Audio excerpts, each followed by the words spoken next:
Super Saravana ஸ்டோர்ஸ்ல December 16 இருந்து ஜனவரி 15 வரைக்கும் ஒவ்வொரு பிரான்ச்லயும் ஒரு கஸ்டமருக்கு ₹1,00,000 மதிப்புள்ள தங்க நகை பண்டிகை பரிசு. GT Holidays, South India's #1 travel brand. You know you are special when you're with GT Holidays.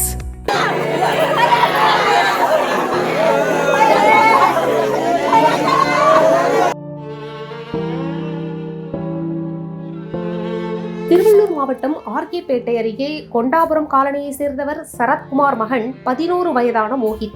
இவர் அதே பகுதியில் உள்ள அரசு உயர்நிலைப் பள்ளியில் 7ஆம் வகுப்பு படித்து வந்துள்ளார். அரையாண்டு தேர்வு நடைபெற்றுக் கொண்டிருப்பதால் மோஹித் 16ஆம் தேதி வழக்கம் போல் பள்ளிக்கு சென்றுள்ளார். அப்போது மதிய இடைவெளியின் போது வகுப்பறைக்கு செல்லும் சாய்தள பகுதியில் உள்ள பக்கவாட்டு சுவர் பகுதியில் அமர்ந்து மோஹித் உணவு சாப்பிட்டுக் கொண்டிருந்துள்ளார். அப்போது சுவர் இடிந்து விழுந்து சம்பவ இடத்திலேயே தலை நசுங்கி சிறுவன் மோஹித் பரிதாபமாக உயிரிழந்தார். தகவலின் பேரில் ஓடிவந்த மோஹித்தின் பெற்றோர் அவரது உடலை கையில் வைத்துக் கொண்டு கதறி அழும் காட்சி காண்போரை கண்கலக்க செய்தது.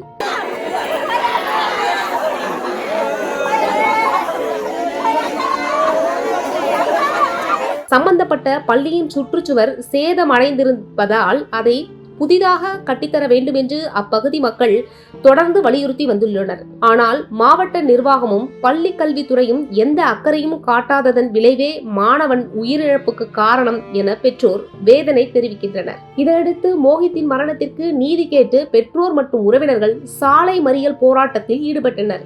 2 மணி நேரம் நீடித்த இந்த போராட்டத்தின் தகவல் அறிந்து போலீசார் விரைந்து வந்து அவர்களிடம் பேச்சுவார்த்தை நடத்தி சமாதானம் செய்தனர். இதற்கிடையில் பள்ளி சுவர் இடிந்து விழுந்து மாணவன் மோஹித் உயிரிழந்த விவகாரம் தொடர்பாக முதல்வர் மு.க. ஸ்டாலின் இரங்கல் தெரிவித்ததோடு மட்டுமல்லாமல் மாணவரின் குடும்பத்தினருக்கு ₹3 லட்சம் நிவாரணத் தொகையும் அறிவித்துள்ளார். இந்த நிலையில் மாணவர் இறந்த சம்பவம் தொடர்பாக வட்டார கல்வி அலுவலர், மாவட்ட கல்வி அலுவலர், பள்ளி தலைமை ஆசிரியர் மீது வழக்கு பதிவு செய்யப்பட்டுள்ளதாக பள்ளி கல்வித்துறை அமைச்சர் அன்பில் மகேஷ் பொய்யாமொழி தெரிவித்துள்ளார். இதுகுறித்து திருச்சியில் செய்தியாளர்களை சந்தித்து பேசிய அவர், மோஹித் என்ற மாணவர் இறந்தது வேதனைக்குரிய செய்தி. இந்த செய்தி வெளியானதிலிருந்து தமிழக முதல்வர் 3 முறை தொலைபேசியில் தொடர்பு கொண்டு பேசினார். நாங்களும் விளக்கம் சொன்னோம். 2014ஆம் ஆண்டில் இந்த பள்ளி கட்டப்பட்டது. யாரும் பயன்படுத்தக்கூடாது, யாரும் போகக்கூடாது என்பதற்காக அங்கு கட்டுமான பொருட்கள் எல்லாம் சுவர் அருகே குவிக்கப்பட்டுள்ளது. 2 நாட்களுக்கு முன்பு அங்கு வேலை செய்பவர்கள் அந்த கட்டுமான பொருட்களை முழுமையாக எடுத்து சென்று விட்டார்கள். அந்த இடம் பாதுகாப்பான இடம் என்று நினைத்து அந்த பிள்ளைகள் உட்கார்ந்து படிக்கும் போது எதிர்பாராத விதமாக இந்த சம்பவம் நடந்திருக்கிறது. ஆனால் என்னை பொறுத்த வரைக்கும் பள்ளி சார்ந்திருக்கிறவர்கள் யார் இருந்தாலும் அஜாக்கிரதையால் அவர்கள் குற்றம் செய்ததாகத்தான் கருதுகிறேன். சம்பந்தப்பட்டவர்கள் மீது வழக்கு பதிவு செய்யப்பட்டுள்ளது என்றார். ரொம்ப ஒரு வேதனைக்குரிய செய்தி. ஒரு இடி மாதிரி நேற்று இறங்குச்சு. வந்ததுலேருந்து 3 முறை தமிழ்நாட்டு முதலமைச்சர் தொலைபேசியில் தொடர்பு கொண்டுட்டார். இது சார்ந்து என்ன நடந்துச்சு அப்படின்னு சொன்னாங்க.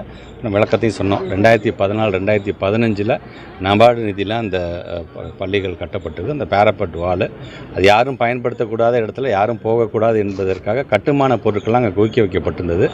அந்த கட்டுமான பொருட்கள் 2 நாட்கள் முன்பாகத்தான் அங்கே வேலை செய்கிறவங்க அது முழுமையாக அதை கிளியர் பண்ணி எடுத்துகிட்டு போயிருக்காங்க. கிளியர் பண்ணி எடுத்துகிட்டு போனதுக்கு முன்னாடி அது எது பாதுகாப்பு இடம் மாதிரியே என்று நினச்சி கொண்டு அந்த பிள்ளைங்க போய் அங்கே உட்காந்து படிக்கும்பொழுது எதிர்பாராத அந்த சம்பவம் நடந்திருக்குது. பட் என்னை பொறுத்த வரைக்கும் அந்த பள்ளி சார்ந்திருக்கின்ற அஜாக்கிரதையாக யார் இருந்தாலும் என்னை பொறுத்த வரைக்கும் அது வந்து அவங்க குற்றம் செய்ததாகத்தான் அதை நான் சொல்கிறேன். நான் பட் என்னையோ எஃப்ஐஆர் பதிவு செஞ்சுருக்கோம். அதுக்கான ப்ராப்பர் என்கொயரி வந்திருக்குது. தமிழ்நாட்டு முதலமைச்சர் ₹3 லட்சம் நிதியுதவி என்ன தான் பணம் கொடுத்தாலும் போன உயிர் திரும்பி வரப்போவதில்லை. ஸோ அவங்க என்னென்ன கோரிக்கைலாம் வைக்கின்றார்களோ அதை நம்முடைய தமிழ்நாட்டு முதலமைச்சர் கொண்டு சென்று அதை சரி செய்து தர வேண்டியது எங்களுடைய கடமை. அதே நேரத்தில் அந்த பையனுக்கு இன்னொரு சகோதரர் இருக்கதாக கூட சொல்லியிருக்காங்க. கலெக்டர் ஆஃபீஸில் நான் கூப்பிட்டு சொல்லியிருக்கேன். அந்த சகோதரருக்கு என்ன தேவையோ கல்வி சார்ந்து நம்ம என்னென்ன உதவி செய்ய வேண்டுமோ அதை முழுமையாக செய்த வேண்டும். முழுமையாக அந்த குடும்பத்திற்கு பக்கபலமாக நாம் இருந்திட வேண்டும் என்பதை தான் இந்த நேரத்தில் நான் தெரிவிக்கிறேன். இதனிடையே அரசின் மெத்தன போக்கின் காரணமாகவே மாணவர் உயிரிழந்திருப்பதாக எடப்பாடி பழனிசாமி உள்ளிட்ட எதிர்க்கட்சி தலைவர்கள் குற்றம் சாட்டி வருகின்றனர். அரசு பள்ளியில் சுவர் இடிந்து விழுந்து 7ஆம் வகுப்பு மாணவன் உயிரிழந்த சம்பவம் அதிர்ச்சியையும் சோகத்தையும் ஏற்படுத்தி இருக்கிறது. அனல் பறக்கும் செய்திகளை அப்டேட் செய்து கொள்ள நக்கீரன் களத்தை இப்பவே சப்ஸ்கிரைப் பண்ணுங்க.